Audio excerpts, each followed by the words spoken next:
Bonjour à tous, salut à tous, bienvenue dans ce nouvel épisode du podcast éthique, le podcast qui met en avant des entrepreneurs, créateurs de contenu, même des salariés parfois. Ils ont un point commun, c'est l'éthique. Ils font les choses avec sens. Ils ont des causes et des valeurs qu'ils défendent, qui sont importantes, et ils viennent avec toute solidarité partager leur parcours avec nous, avec vous.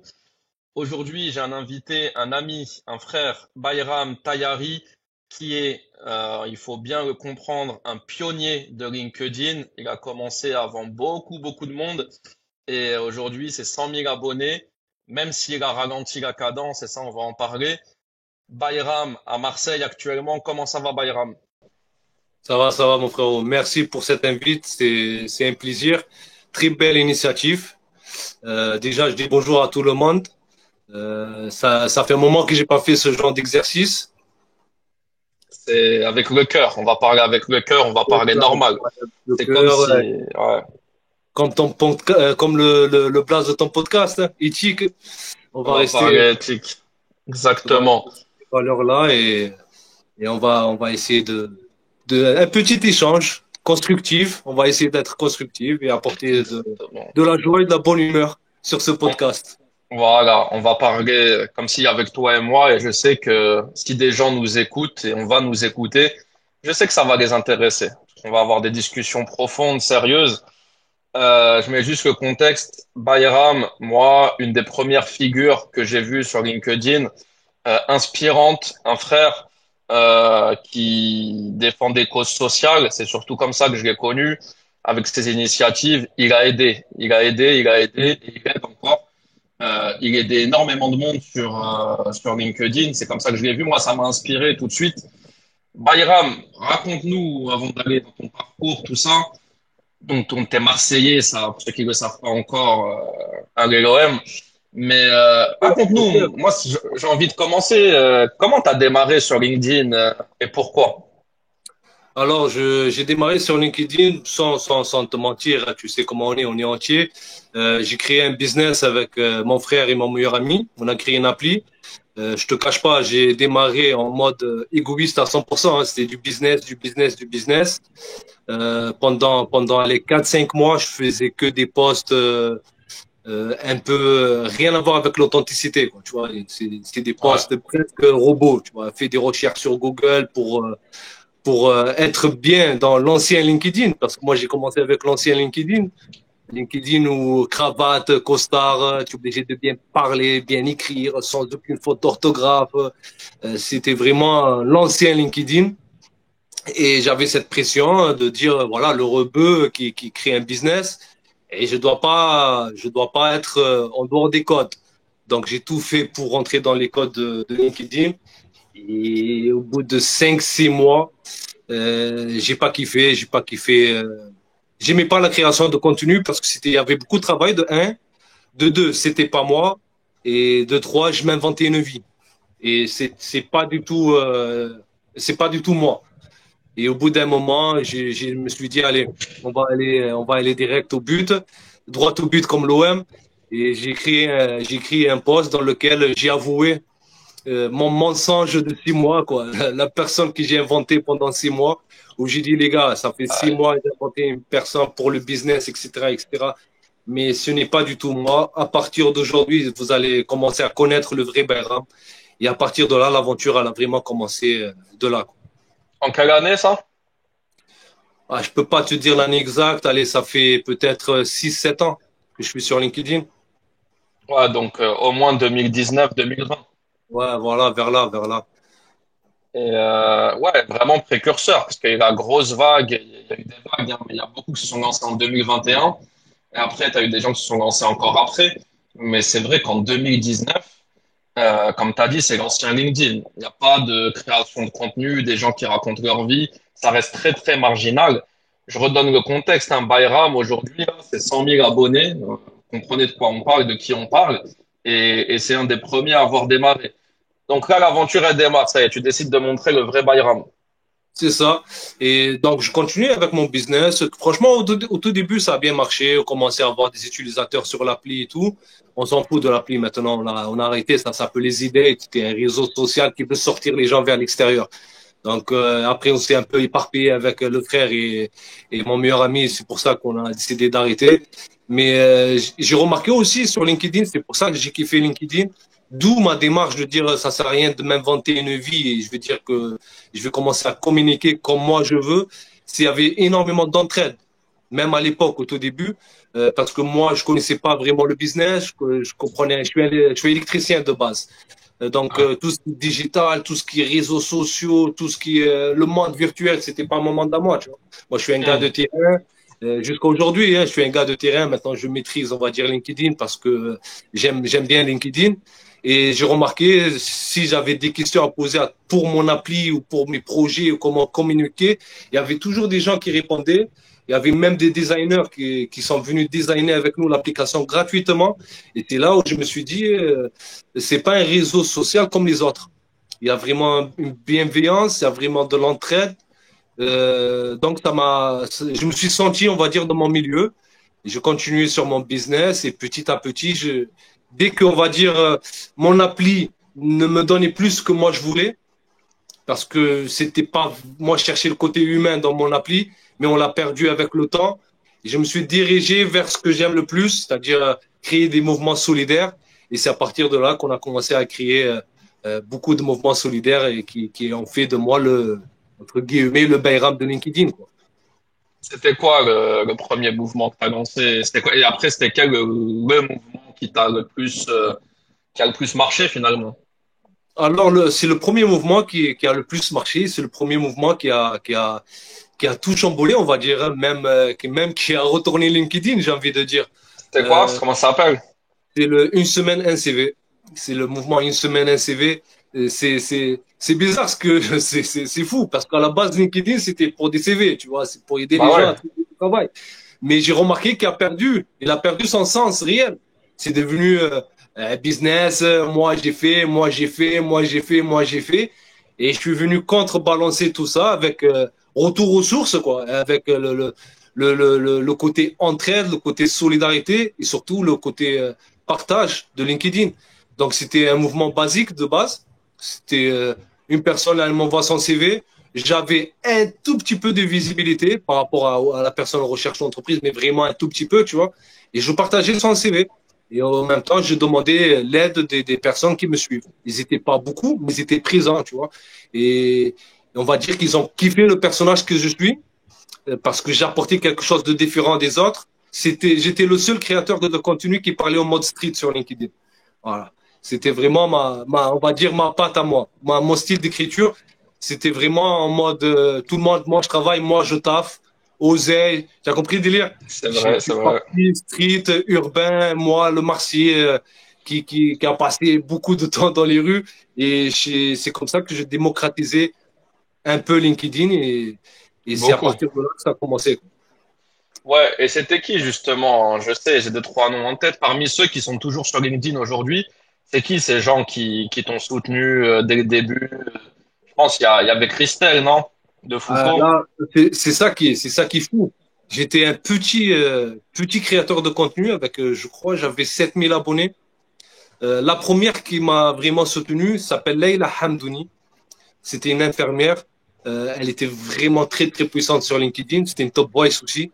Mais elle a arrêté elle aussi et elle revient de temps en temps avec un petit post. C'est elle la première. Le premier soutien, c'était elle. Ensuite, je me suis fait aider par la patronne de la recherche d'emploi, Christelle de Foucault, la mastodonte de LinkedIn. Et c'est On là où salue. Ouais. je me suis dit, c'est sérieux quand même. Je suis dans le milieu de l'emploi, des CV, de la recherche d'entreprise, milieu RH, et j'ai la patronne qui vient me soutenir. Mais on avait nos paroles. C'est-à-dire, on s'est dit, entre elle et moi, elle me soutient dans ma démarche et dans mon mouvement. Elle est prête à me donner de la force tout le temps, à une condition que je ne prends pas de l'argent pour les personnes en recherche d'entreprise. Et ça, c'était ancré dans mes valeurs déjà. Je viens pour aider, c'est pas pour faire du business. Donc, on s'est mis d'accord là et franchement, moi, c'est ma grande sœur. Je l'aime trop, cette Christelle, comme Laila Hamdouni et tout ça. Après, il y avait aussi Ilan Lee. Il y avait beaucoup de personnes qui sont venues soutenir le mouvement parce qu'ils ont aimé la démarche. Il y avait aussi David Flamand. À la base, c'était Echo. Il faut dire qu'il était le social bien avant moi sur LinkedIn. Ico, il faisait ce que moi je faisais avant moi, tu vois. Je le savais pas, je l'ai connu après. Et il a partagé mon initiative en me mettant en avant. Et c'est là où j'ai compris que lui aussi il faisait la même chose. Donc on s'est dit, on va mettre la main dans la main, on va s'entraider entre mouvements solidaires. Ouais, on salue Christelle Defoucault, la patronne de LinkedIn. Je sais pas combien d'abonnés, j'ai peur de dire une bêtise. Je sais plus Non, si c'est beaucoup. dans les 200 000 ou les 400 000, je sais même plus. Mais on est dans ces ordres de grandeur. C'est une personne qui a le plus On va d'abonnés. pas commencer à saluer parce qu'on va se perdre. Hein. Mourad, Christelle, Hélène, Leïla, Ouais, Ico. ben Morad, bien sûr, Morad, c'est la famille. Mais donc, combien d'années à fond sur LinkedIn? 4 ans, 5 ans? Plus? Là, ça fait combien d'années que je suis sur LinkedIn? Ouais, sachant que, après, je révèle pas un secret, t'as ralenti, là. Ah là, ouais, j'ai bien freiné, là. J'ai tiré même le frein à main, il faut dire. Ça fait quoi? Un an presque, non? Ouais, ça fait 6 mois où je produis plus comme avant. Et avant ça, t'avais produit pendant combien? 6 ans, à peu près Ouais, pendant intensif? 6 ans, c'était allez, tous les jours, sauf les week-ends. Et Machine, pendant les vacances, j'arrête. machine. Et t'as aidé, je sais qu'il y a eu des résultats concrets hein, sur les recherches d'emploi, de stage, ça a apporté ses fruits pour les gens. Et c'est exactement ça qui me motivait. On était sur, allez, 1 sur 3, tu vois. J'aime pas les stats, j'aime pas les chiffres, mais Ça il faut dire, surprend. quand il y a un résultat positif, il faut le dire. On était 1 sur 3 qui trouve concrètement, soit une entreprise, soit un stage ou une alternance. Il faut aussi dire qu'on était une équipe, hein. On était 14 personnes, 7 binômes. Il y avait 7 diffuseurs de CV et 7 coachs. Les coachs, c'était l'idée de Soraya. C'était mon binôme à moi, c'était son idée à elle qui a apporté une grosse ampleur aussi au mouvement. Ça l'a rendu encore beaucoup plus professionnel, beaucoup plus structuré. L'idée des coachs, ça veut dire on avait des coachs emploi qui donnaient un coaching sur mesure aux personnes en recherche d'entreprise. Et les diffuseurs de CV, c'est ceux qu'on va dire qu'ils avaient un peu de visibilité pour partager le CV. Et après, il faut dire ce qu'il est, hein, mon top réseau, il était présent, franchement. C'est pas pour dire Zama, mais s'il n'y avait pas ma communauté, je peux aider des gains, tu vois ce que je veux dire? Donc, Bien c'est sûr. vraiment la majorité du taf, c'était eux. C'était eux. Le top réseau, comme tu l'appelles, ça c'était ta marque de fabrique, le top réseau. Le top réseau, parce qu'il était vraiment top. Hein. On faisait pas du business, on faisait pas d'oseille, mais qu'est-ce qu'on a aidé du monde, mon frangin? Qu'est-ce qu'on a aidé du monde? Euh, Vous avez aidé, j'en témoigne, ça c'est sûr et certain. Pourquoi finalement là, depuis un an à peu près, pourquoi tu ralentis comme ça c'est quoi? C'est la saturation? T'as envie de voir autre chose? Non, j'ai ralenti parce que, comment t'expliquer? Moi, je suis comme une éponge, tu vois.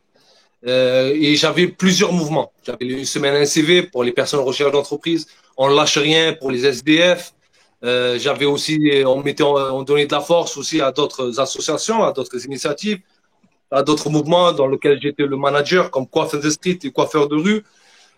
Aussi, on a aidé des pays comme le Maroc pendant son séisme. On a aidé des mamies, des papis en Algérie que leur maison elle était détruite. On a fait des cagnottes. On a aidé aussi les hôpitaux en Tunisie pendant le Covid. C'est des entreprises françaises qui nous donnent de l'argent, qui nous donnent des colis pour qu'on les envoie avec l'ambassade tunisienne pour le Covid. Vraiment, on a fait beaucoup de taf. Hein, et ça encore, parce que je vais le dire plusieurs fois, je crois, sur ton podcast, c'est grâce au top réseau, hein, c'est grâce à cette solidarité, c'est grâce à ce petit like, c'est grâce à ce petit commentaire, ce petit partage qui donne énormément de visibilité. Et je suis content parce que les millions de vues, c'est pas pour moi. Tu vois ce que je veux dire? J'ai réussi Ouais, ce que je voulais, moi. Je voulais pas plein notoriété pour moi. Certes, je suis la tête d'affiche parce que voilà, c'est moi qui parle aujourd'hui. Mais c'est tout ce derrière là, tout ce monde derrière qui a fait le taf. Et au bout d'un moment, sur LinkedIn, tu vois que le beau, tu vois que la beauté du mouvement, que la beauté du geste, mais derrière, il y a beaucoup de misère, beaucoup de pauvreté, beaucoup de galères, et tu peux pas aider tout le monde. Tu essaies d'aider tout le monde, tu dis pourquoi j'aide lui et pas l'autre, et j'arrivais plus à cumuler en fait. Je prenais trop sur moi, je prenais trop sur moi. À un moment, ça a même influencé ma vie de tous les jours. Et c'est là où je commençais à ralentir un peu. Au lieu de partager tout le temps et de beaucoup aider, j'ai dit, allez, on va faire d'autres posts sur des sujets, par exemple, politiques, sur la Palestine, sur l'Ukraine, sur des posts, on va dire, du sujet d'actualité. pour sortir un peu de tout ce qu'on lâche rien, Walk the Street, une semaine un CV, tout ce qui est associatif.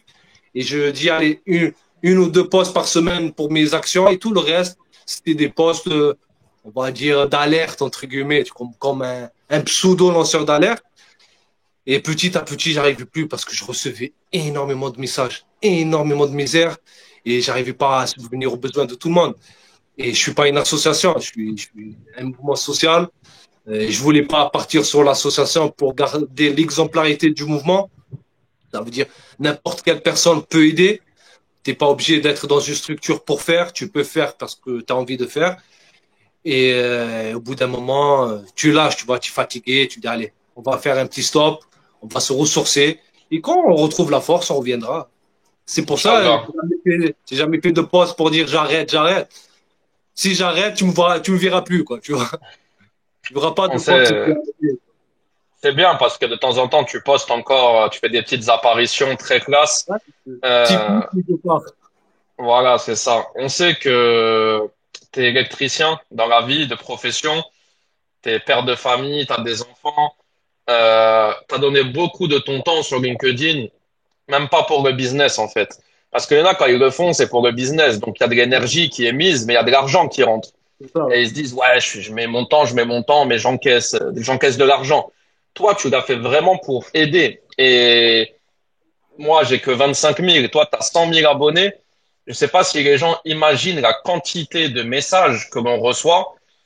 Et toi, encore plus, parce que tu étais vu comme le monsieur qui aide les gens qui ont besoin d'un emploi, des nécessiteux, des sans domicile fixe. Donc, tu devais être bombardé parce que tu étais celui qui pouvait aider et c'est épuisant. Et après, tu as cette exemplarité, tu as envie de répondre aux gens. Donc, au bout d'un moment, Cette ça te... pression-là, cette pression qu'elle te tue, cette pression. Et je te cache pas, moi, c'est le Top Voice qui m'a tué, hein. Une fois que LinkedIn elle m'a mis Top Voice, après ils m'ont mis Top Voice Emploi, après ils m'ont mis la personnalité inspirante LinkedIn. Et c'est bien qu'on me récompense, hein, mais bon, moi personnellement, je m'en fous complètement de LinkedIn et de leur récompense et de tout ce qui travaille dans LinkedIn. Je ne fais pas ça pour ça, mais c'est une belle récompense pour tout le travail qu'on a accompli tous ensemble. Elle n'est pas que pour moi. Et quand tu es Top Voice ou Top Voice Emploi, eh ben, tu as encore plus de pression parce que les gens ils disent il est crédible ce mec. Ça veut dire ce mec, il aide vraiment. En plus, Ouais, il est bien Top Voice sûr. Emploi. Ça veut dire il sait vraiment ce qu'il fait. Et tu reçois, tu es. Au bout d'un moment. Et j'ai tenu quand même 5-6 ans, hein. C'est pas mal, hein. T'as énormément parce que on sait, moi, je suis beaucoup sur LinkedIn, tu sais, depuis que je me suis lancé il y a 4 ans maintenant, 4 ans. On sait ce que c'est vis-à-vis de nos vies de famille, d'être sur le téléphone, quand t'es Ouais, chez toi. t'es une Hein? machine. Toi, t'es une machine, frangin, hein. Ah, Non, mais je marche sur tes traces, je suis tes traces, mais on essaye. Mais le truc, c'est que on va parler un peu, on va donner quelques métriques avant de revenir au Top Voice. Ton plus gros poste, vas-y, de mémoire, c'était combien de vues? c'était un poste que j'en suis pas fier, hein. C'est Vas-y, pas un dis, c'était poste, quoi? c'était un poste que le mec il donne de l'oseille, il est riche, il est milliardaire, il a donné de l'argent et tout le monde le critique parce qu'il a donné de l'argent, soi-disant, pour les impôts. Et moi, je dis, c'est pas grave, même s'il le fait pour les impôts, au moins il a aidé les Restos du Cœur, tu vois. C'était Ouais. l'homme, je sais plus comment il s'appelle. Et il a fait 5 millions. 5 millions. Waouh. Ouais, 5-6 millions et j'en suis pas fier du tout, hein. C'est pas, je préfère que c'est un poste d'autre qui fait 5 millions et c'est celui-là Ah, c'est mais celui-là qui a le plus. bah, bien sûr, c'est un poste qui a interpellé en tout cas. Et Oh sur là, un poste, tu te prends combien d'abonnés comme ça? Tu sais, sur un poste à 5 millions, moi j'ai ma petite idée, mais sur un poste de 5 millions, tu peux toucher les 3 000 4 000 abonnés quand même. c'est ça, hein. Même 5 000 peut-être, c'est un ratio comme Ouais, ça. ouais, tu peux les toucher. Après, voilà, ça dépend de ton poste. Si c'est un poste polémique, tu en perds. C'est un poste que les gens aiment pas lire, tu perds. Et moi, à la base, j'étais à 155 000 abonnés.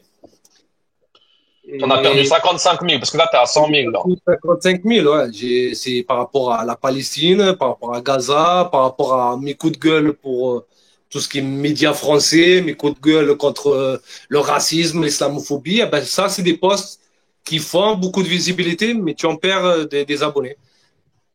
Ouais, je comprenais pas pourquoi je grimpais pas si vite que ça. Peut-être parce que je parle beaucoup de la Palestine. Je commence à me Complètement, dire. complètement, complètement. C'est Ça, très je bien. reproche un peu à notre communauté, que normalement, elle devrait venir nous donner de la force. On est les rares créateurs de contenu à avoir cette visibilité, à prendre ce risque-là. Et c'est du risque, hein, c'est du risque. Moi, j'étais harcelé, menace de mort, euh, et ils m'ont menacé d'être fiché S. Il y a eu beaucoup, hein, beaucoup de menaces, mais on lâche pas l'affaire. On le sait pourquoi on le fait.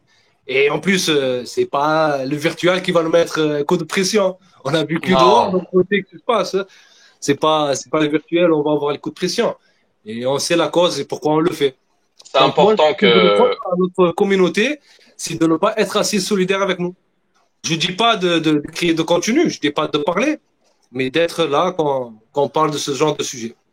On va en parler. C'est le moment de parler de ça. Tu vois, depuis le 7 octobre 2023, ce qui se passe en Palestine.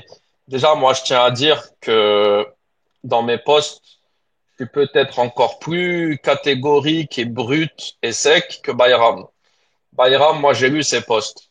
Bayram, il a toujours défendu toutes les victimes, quelles qu'elles soient, Ukraine, les victimes du 7 octobre israéliennes qui ont rien demandé, qui se sont fait kidnapper ou qui se sont fait assassiner.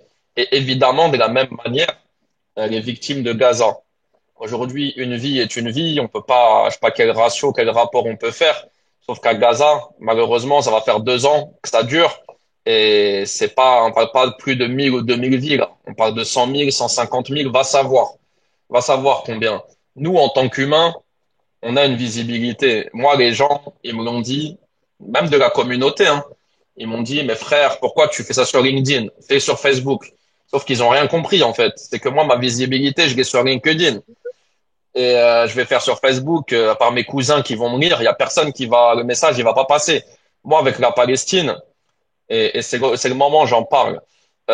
J'ai fait des posts, évidemment, qui ont fait beaucoup de vues. Tant mieux que ce soit vu. J'ai montré des images, j'ai donné des chiffres, j'ai montré des choses. J'ai partagé des cagnottes qui étaient fiables, que j'ai vérifiées moi-même.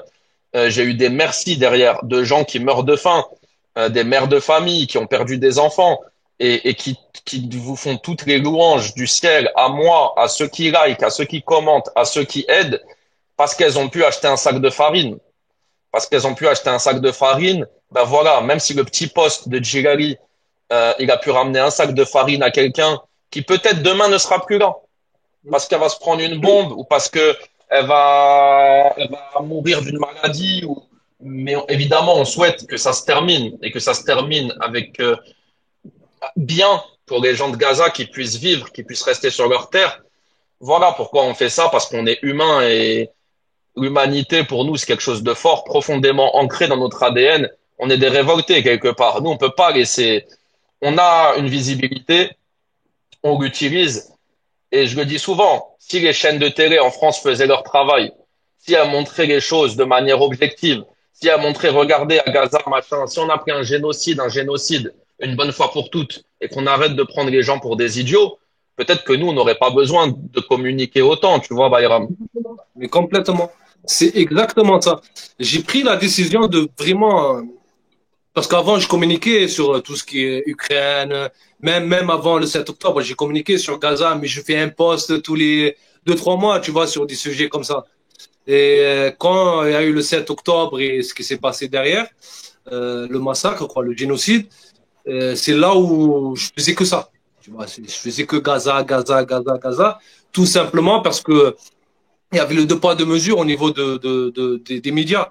Et comme tu dis, le peu de visibilité qu'on a, si on arrive à ouvrir les yeux d'une personne, c'est déjà gagné. Tu vois. Si on arrive à nourrir une personne, c'est déjà gagné. Et moi, c'était pour créer équilibre. C'est personnel. Hein. Je suis dégain, j'ai pas assez de notoriété, je suis pas je suis personne.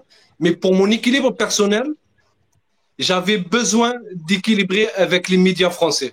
Tu vois, j'avais besoin. Eux, ils sont en train de parler comme ils veulent, là. En plus, à inventer que des fake news. Et moi, je suis en train de parler avec des vraies ressources, avec des vrais, on va dire, chiffres, Après, ils vont te dire les chiffres de Hamas, mais donnez-nous les chiffres, laissez les journalistes rentrer pour avoir les vrais chiffres. Donc, c'est pour ça que j'ai décidé de communiquer sur Gaza. Après, il y en a beaucoup qui te disent, mais pourquoi que Gaza? Non, moi personnellement, de mon côté, c'est pas vrai. J'ai communiqué sur beaucoup. Certes, dernièrement, c'était que Gaza, mais il faut comprendre que c'est une cause qui me touche énormément. J'ai grandi avec cette cause. J'avais 13 ans, je manifestais dans les rues avec mon père pour la Palestine. Tu vois, à 13 ans, j'ai grandi avec cette cause. Donc, c'est une cause sur laquelle j'ai envie de me concentrer à 1000%. Et les autres causes, il y a d'autres personnes qui sont concentrées à 1000%. On ne peut pas être de partout, on s'éparpille et on se perd. Donc, chacun choisit une cause et se donne à fond sur cette cause-là.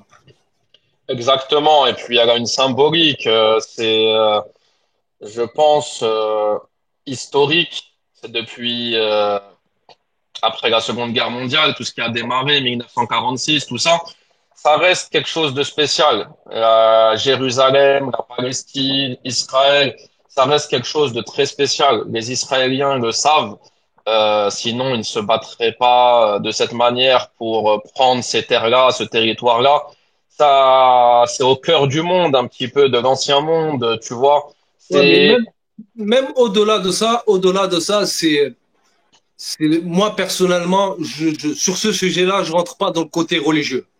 Certes, c'est communauté, mais perso, comment je oui, vois, je rentre pas dans le côté religieux, mais le côté injuste, tu vois, le côté injuste.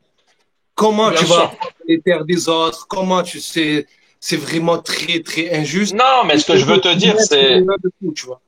ouais, c'est pas pour apporter ça au côté religieux. C'est pour te dire qu'actuellement, il y en a pas 10 000 des situations comparables, tu Ah vois. non, non, il n'y a Où pas du on tout. te dit en Afrique, machin, au Soudan, ou oui, il y a des guerres civiles. Oui, l'Afrique, c'est un drame. On peut en parler et on pourrait parler des heures de pourquoi l'Afrique est dans cet état-là depuis la fin de la colonisation, etc., etc. Et cetera. Et pourquoi la plupart des pays d'Afrique ont beaucoup de mal à se relever et quand ils se relèvent, ils s'effondrent encore à nouveau. Mais ça, c'est pas le sujet d'aujourd'hui. Mais par contre, un État qui colonise devant toutes les caméras du monde, C'est ça. qui fait des interviews, dont le chef de cet État fait des interviews pour dire non, c'est faux, non, on colonise pas, non, on ne tue pas, non, on n'a pas détruit des hôpitaux. Moi, ça me marquera toujours au début, tu vois, la stratégie, comment elle est. Au début, quand il y avait un premier hôpital qui avait été détruit, ça avait fait du bruit et machin, et ils ont nié, et Biden, il avait dit non, c'est pas eux. Combien d'hôpitaux depuis? Et voilà. Tous, il n'y a plus aucun. Et ben, maintenant que tu vois, on est arrivé à un stade, ils ont même pas besoin de dire c'est pas nous. Évidemment, après je peux aller très loin sur le sujet, mais après on va passer à autre chose. Mais Ouais. évidemment, sous chaque hôpital, bah il y a le Hamas. Sous C'est chaque ça, école, il y a le Hamas. c'est ça. Sous les camps des, des, des, Les des réfugiés. Palestiniens, des réfugiés, il y a le Hamas parmi eux. Quand on va chercher de l'aide humanitaire, Le on sort de la foule où on est un peu trop agité, on nous tire dessus parce qu'il y a le Hamas pas loin.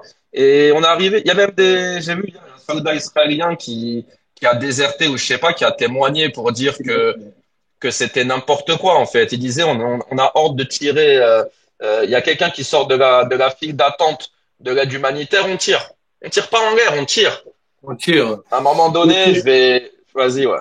Ben, c'est exactement pour ça que je le dis toujours, c'est le côté humain, en fait. C'est le côté humain. Si c'était l'inverse, que c'est des Palestiniens qui colonisent Israël et qui tirent sur les Israéliens pour rien, j'aurais fait pareil, j'aurais communiqué de la même façon. C'est le côté humain dans ce côté du petit côté du monde, tu vois. Et, euh, et moi, ça me touche énormément parce que comment tu laisses des enfants mourir de faim, tout ça pour une histoire de terre. Et voilà, le projet, on le connaît depuis longtemps. Et c'est tout. C'est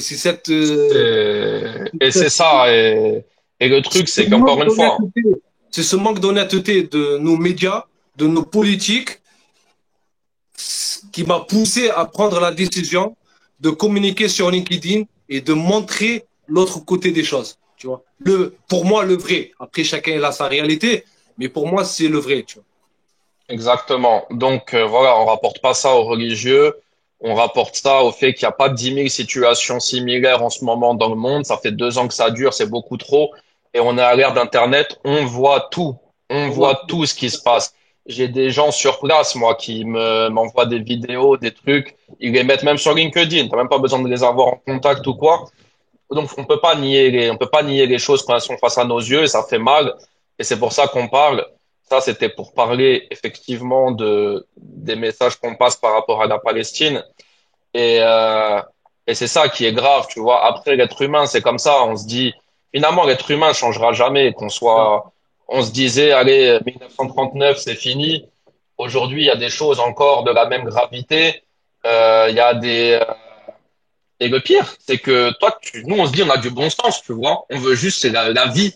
On veut la vie. On veut que les gens arrêtent de se faire tuer, que les enfants arrêtent de se faire tuer, les femmes, les hommes, les innocents. Et t'as des gens, comme tu l'as dit, qui viennent te menacer parce que tu parles pour la vie et la dignité humaine. Tu vois, tu les as même pas dénigrés directement eux. Tu veux juste qu'ils arrêtent, ceux qui tuent, qu'ils arrêtent de tuer, tu vois. Bien sûr, mais le pire, c'est dans mes posts, euh, toujours il vient te dire, ouais, mais tu parles pas des otages. Mais qui te dit, je parle pas de mes otages? Va lire les anciens posts. Sur ce poste-là, oui, je parle pas des otages. Mais sur les anciens postes, je vais pas. En fait, c'est des gens qui vont te chercher n'importe quoi pour ramener du négatif sur ta publication. Mais ça, on a l'habitude, hein. Moi, personnellement, ça m'amuse, tu vois. Au On contraire, a l'habitude. ouais, on a l'habitude, je rigole avec eux. Et le problème, c'est que comment tu peux ne pas communiquer sur ça, tu vois? Quand tu as une petite visibilité, peu importe ta visibilité, comment tu peux pas laisser au moins un poste pour te dire, ouais, j'ai fait mon taf, tu vois, j'ai fait ma partie. Un poste par jour, par semaine ou par mois, j'ai fait ma partie, j'ai parlé de ce sujet, ça me libère parce que j'en suis sûr que la majorité, ils ont mal au cœur, tu vois. Mais il y a le côté business qui rentre en jeu et voilà, après, on va pas leur reprocher ça, chacun il voit les choses comme il veut. Bien sûr. Il y en a qui, effectivement, ils ont peur pour leur emploi, pour leur business. On sait qu'il y a un risque. Voilà. Après, Je comprends complètement, hein. on comprend bien, on comprend. Nous, on les a jamais, on se demande pourquoi, on peut s'interroger, on les a jamais critiqués. Non, du tout. Chacun fait ce qu'il veut et chacun assume ce qu'il fait ou ce qu'il fait pas. Nous, on parle pour la vie humaine, la dignité humaine, et le jour où on viendra nous prouver que c'est pas bien de défendre des gens, ou celui qui vient me dire, moi, ce que tu fais, c'est pas bien, machin, ne devenez jamais. On sait très bien qu'il vient nous faire dire ce qu'on n'a pas dit. On a l'habitude. On n'est pas bête. Que ce soit le frère Bayra, moi ou d'autres, on connaît les codes. On sait très bien ce qu'il y a. On n'est pas bête. On sait ce qu'on défend. On défend la vie humaine, encore une fois.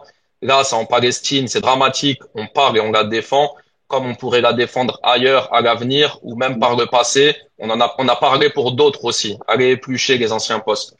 Donc, je voulais dire ça.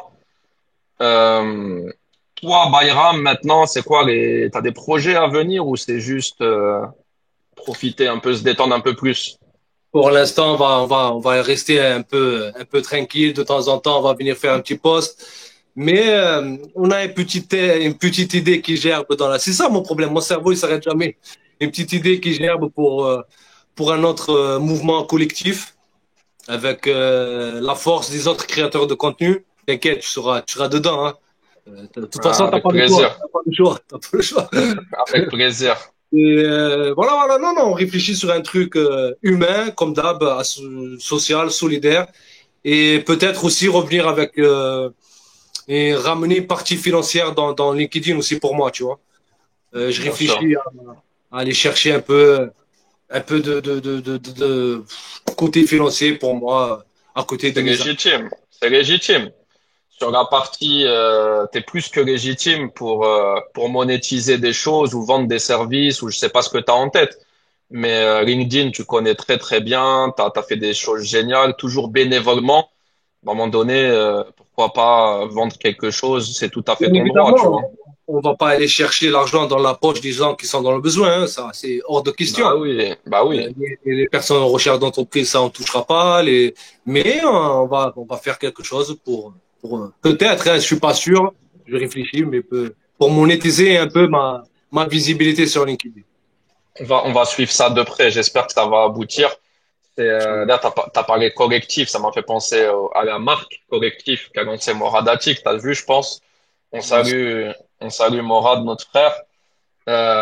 C'est très bien. Moi, les initiatives comme ça, je salue fortement que Morad fasse la sienne. Il réunit du bon monde. Toi, fais quelque chose. moi, à mon petit niveau, je fais quelque chose et j'espère que il peut y avoir des interactions entre plusieurs initiatives Carrément, et, et carrément, tout le monde est gagnant, tout le monde s'élève et avec des gens qui partagent les mêmes valeurs, tu vois. carrément. Après, attention, hein, ce qui fait Morad, c'est très très fort, hein. C'est très très fort. J'ai un énorme respect pour ce mec. Franchement, chapeau, mon frérot. Il le sait, je lui ai déjà dit, on s'est déjà vu à Marseille. Je l'aime beaucoup, ce gars, tu vois. C'est un vrai, c'est un vrai. Ça y est, on va pas refaire son CV. Il a eu son épisode. Tu l'as vu ou pas? Oui, bien sûr, j'ai vu. Parfois. Et les gens ont bien aimé l'épisode avec Morad. On a parlé, comme avec toi, on a parlé franc. Maman Morad, il sait déjà. Je l'aime beaucoup. Comme tu l'as dit, toi aussi, tu l'aimes beaucoup. Moi, c'est magnifique. Vous m'inspirez, hein. Vous êtes les deux figures qui m'ont inspiré sur LinkedIn. Et vous êtes les deux figures qui m'ont donné de la force sur LinkedIn aussi. Euh, à peu près à la même période, quand on a 100 000 abonnés comme vous, bon, Morad en avait un peu moins à l'époque, mais il avait déjà 50 000 au moins.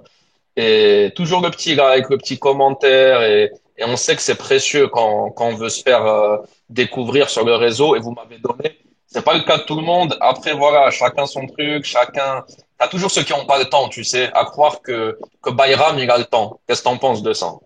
Non, mais déjà, de un, je suis pas facile sur les likes. Je suis pas quelqu'un qui met des likes facilement. Tu vois. Je lis tout ce que je like, je le lis. Si je t'ai donné de la force, c'est pas parce que je voulais te donner de la force. Tu vois. C'est parce que tu le mérites. Ouais, il faut. Je suis pas le genre de mec, Zama, je vais venir, ouais, je vais lui donner de la force, ouais, je vais te donner de la force. Non, j'aime ton contenu, j'aime ce que tu fais, j'aime ce que tu produis. Ça m'inspire, ça me touche, ça m'apporte quelque chose personnellement, ça m'ajoute quelque chose, ça m'apprend quelque chose, donc je like. Je like une, deux, trois fois, tu rentres dans ma liste des favoris, entre guillemets, tu vois. Je sais, quand tu passes, il faut que je m'arrête. Je lis. Si je kiffe pas, je like pas. Je vais pas te mentir, je like jamais aveuglement. Si je kiffe pas, je like pas. Si je kiffe, je like. Si j'ai quelque chose à te le dire, négativement, je viendrai pas te faire un commentaire. Je viendrai te le faire en message privé. Et par contre, pour le positif, je le fais sur commentaire. Et je crois que c'est là où la différence entre les créateurs, on va dire les anciens créateurs de contenu avec une, une grosse communauté, bah, je me mets dedans puisque on va pas Bah se oui, mentir, bah oui. on va pas commencer à faire semblant. C'est qu'il y en a qui viennent pour rabaisser les nouveaux. Ah Par ouais. exemple, ouais, ils viennent, ils vont te faire un commentaire sous ton post pour te dire ouais, c'est de la merde ce que tu fais, nanani, nanana, etc., etc. Tout simplement parce que peut-être tu es un concurrent direct ou indirect à eux, niveau business. Mais comme moi, j'ai aucun business, et déjà, c'est pas dans ma nature, au contraire, il y a du pain pour tout le monde, hein. Si je t'ai donné de la force, c'est que tu le mérites. Et si je donne de la force à tout le monde, c'est qu'il mérite. Je fais pas de likes juste parce que comme ils me le disent, hein, tu likes beaucoup les rebeux. Et je like beaucoup les rebeux parce que je vois que, franchement, faut dire la vérité. C'est eux qui me like. C'est souvent les rebeux, les Arabes et les Noirs qui me like. Il y a aussi les Blancs, entre guillemets, les Français qui me like aussi. Donc, si l'algorithme me donne ce que j'aime lire souvent, et c'est souvent ça, tu vois. Mais attention, il y a les autres aussi qui sont là. Et je like tout le monde, j'aide tout le monde. Moi, ce qu'ils m'ont reproché aussi sur une semaine SCV, j'ai eu énormément de reproches sur ça. Pourquoi j'aide que les Arabes? Pourquoi j'aide que les musulmans? Pourquoi j'aide que les Noirs? Et peut-être qu'il faut poser la question à l'envers. Pourquoi il n'y a que eux qui me contactent? Tu vois? Et ma règle d'une semaine SCV, c'est premier arrivé, premier servi. Donc, j'ai aucune règle, il n'y a rien du tout. Je regarde que premier arrivé, premier servi. C'est tout. Il n'y a pas d'urgence de situation. Il n'y a pas lui, l'autre, j'en sais rien. Premier arrivé, premier servi. J'ai ma checklist, je la check et je partage le premier qui m'a contacté. Donc, au lieu de poser la question pourquoi j'aide que les musulmans ou les arabes ou les noirs, posez-vous la question pourquoi la majorité qui me contacte, c'est que des arabes et des noirs. Malheureusement, je fais tout pour ne pas être dans le communautarisme, mais les choses nous poussent à l'être sans le vouloir. Ouais, on a à peu près le même retour d'expérience et le même recul. Moi, on va dire maintenant, ouais, mais tu parles de Gaza et tout. Avant Gaza, hein. Avant Gaza, moi, moi, quand j'ai démarré, c'est un peu différent. Toi, tu as démarré pour faire du business et finalement, tu es parti sur du social. Moi, j'ai démarré au pif, comme ça, j'avais envie de parler, de partager des choses. Et j'ai vu que ma plume, elle plaisait à pas mal de monde. Et après, j'ai vu que c'était une plateforme où je pouvais dire des choses. Donc, j'ai parlé de racisme, j'ai parlé de, un peu comme toi, un peu comme Morad. Il y a le côté, on veut inspirer les jeunes, nos petits frères, nos petites sœurs de banlieue à nous voir, à faire des choses. Pourquoi je fais podcast éthique aujourd'hui? Parce il y a Bayram dans le social, mais il y a Morad dans l'intelligence artificielle. Il y a, il y a des gestionnaires de patrimoine, il y a des gens qui gèrent des millions avec éthique. Il y a des gens, des développeurs, des médecins. Et j'ai envie de montrer tout ça aussi dans notre communauté qu'on a à mettre de la lumière sur toutes ces personnes-là.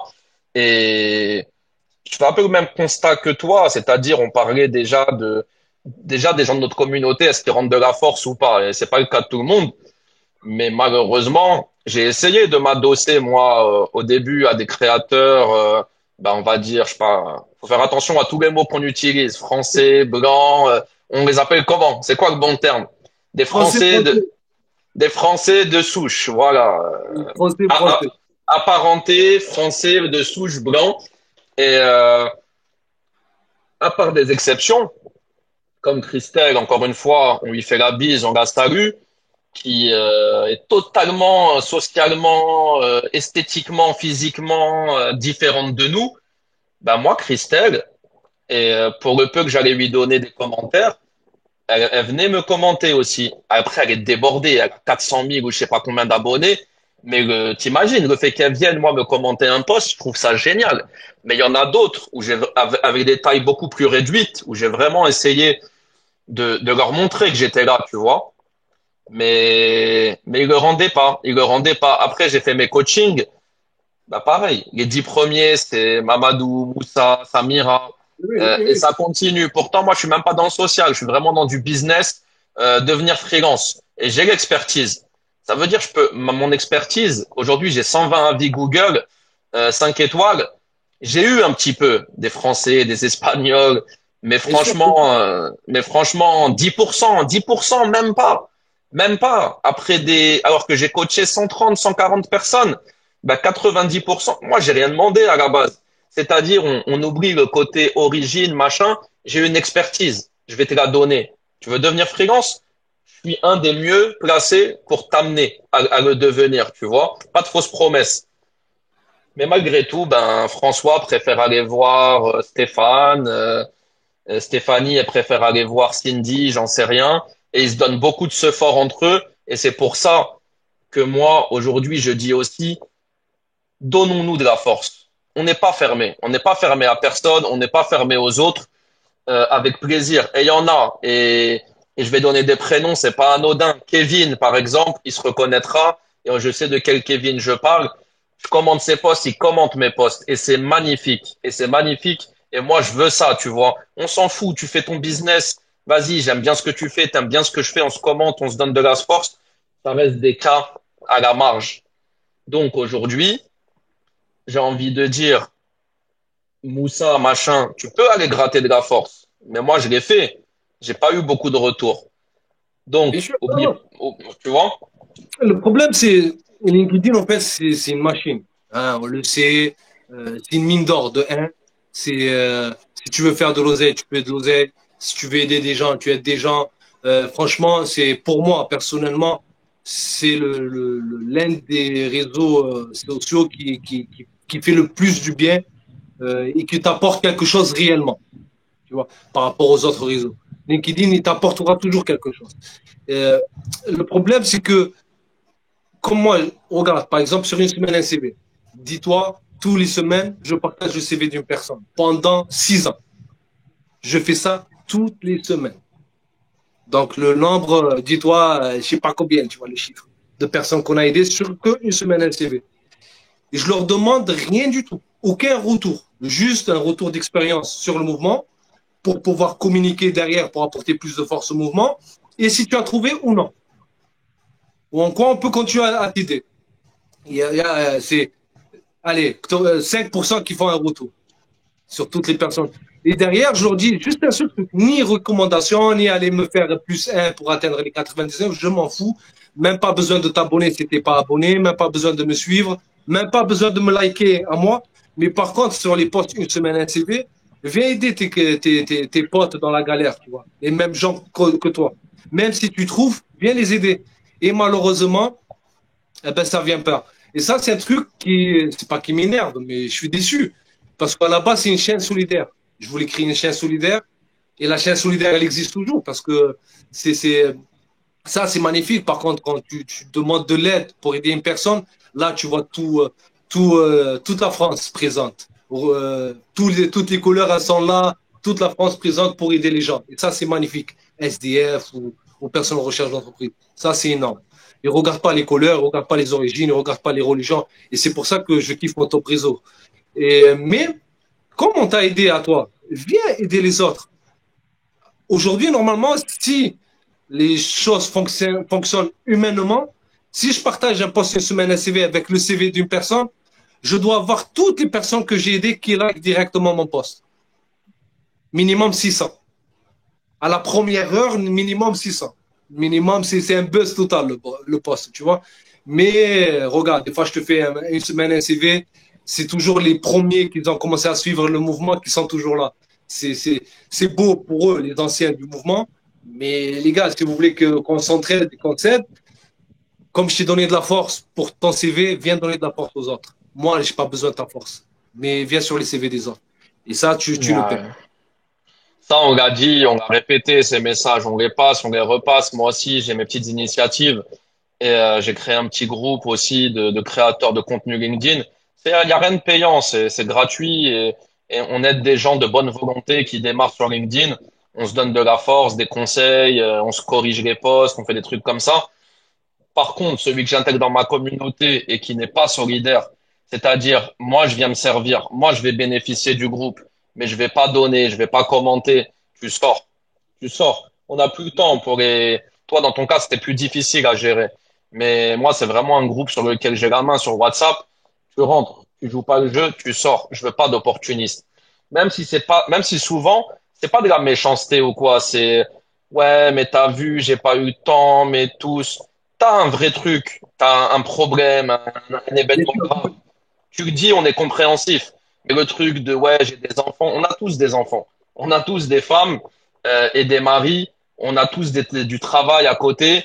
À un moment donné, tu rentres dans une initiative. T'as aimé quand on a fait tourner ton CV, quand on a partagé ton CV. Aide les autres maintenant.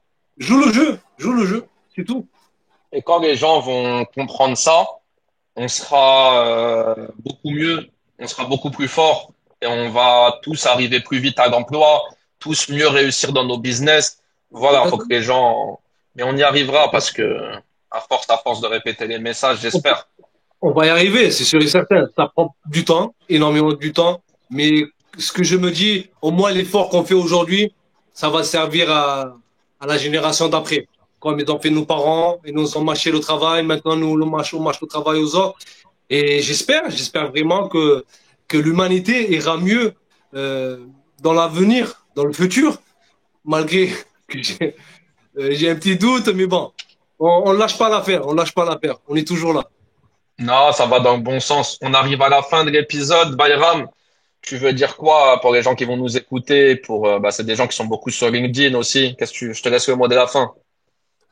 Je veux tout simplement dire que de kiffer leur expérience sur LinkedIn, de ne pas se mettre des freins, de partager ce qu'ils veulent partager réellement, avec leur façon, avec leur style, ne pas faire des copier-coller, ça sert à rien.